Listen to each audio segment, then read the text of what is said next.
Welcome to McPlum, simple solutions served daily. In this video, I will show how to make pork Dinuguan. First, let's gather our essential ingredients. You'll need 1 kilogram of pork shoulder, cut into 1-inch cubes, and 2 cups of fresh pork blood, stirred to prevent coagulation. Also, prepare 1 cup of vinegar, ideally cane vinegar, and mince 6 cloves of garlic with 1 large onion.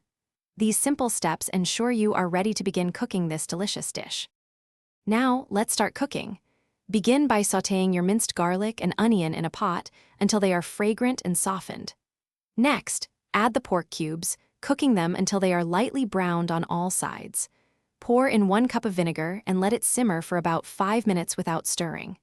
Finally, add 2 cups of water and continue to simmer until the pork becomes wonderfully tender. This is where the magic happens.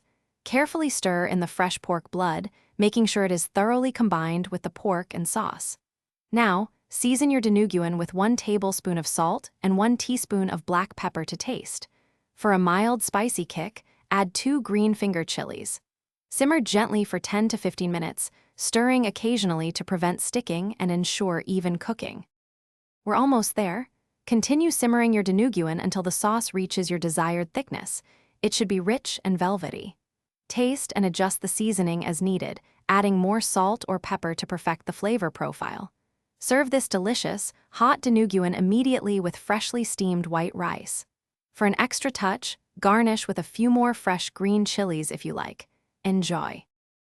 Thanks for watching. Stay juicy and subscribe.